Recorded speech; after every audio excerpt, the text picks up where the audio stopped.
Dans les capitales européennes, ces mêmes mots d'ordre, restez chez vous. L'Europe, premier foyer de l'épidémie en dehors de la Chine, avec le plus grand nombre de victimes en Italie. Ce dimanche, le nombre de décès était plus faible que ce samedi. Une lueur d'espoir, même très faible. La settimana che andremo a iniziare con domani sarà, da questo punto di vista, assolutamente cruciale e su questa ci aspettiamo finalmente di vedere un segnale di inversione di tendenza.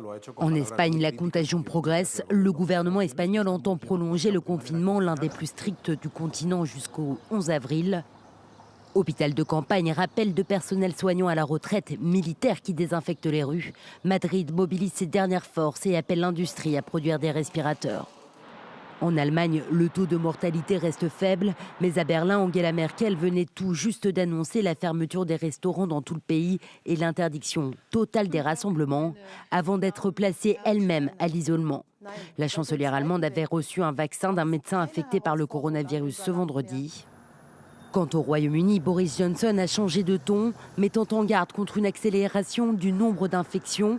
Le Premier ministre britannique a annoncé la fermeture des magasins, des restaurants, des cinémas et des salles de gym. Car l'épidémie s'étend dans le pays, faisant craindre à Londres la pénurie de lits. Boris Johnson promet de protéger les personnes les plus faibles. When we now have to take special steps to protect the particularly vulnerable. And you remember that I said that the moment would come when we needed to shield those with serious conditions. There are probably about 1.5 million in all.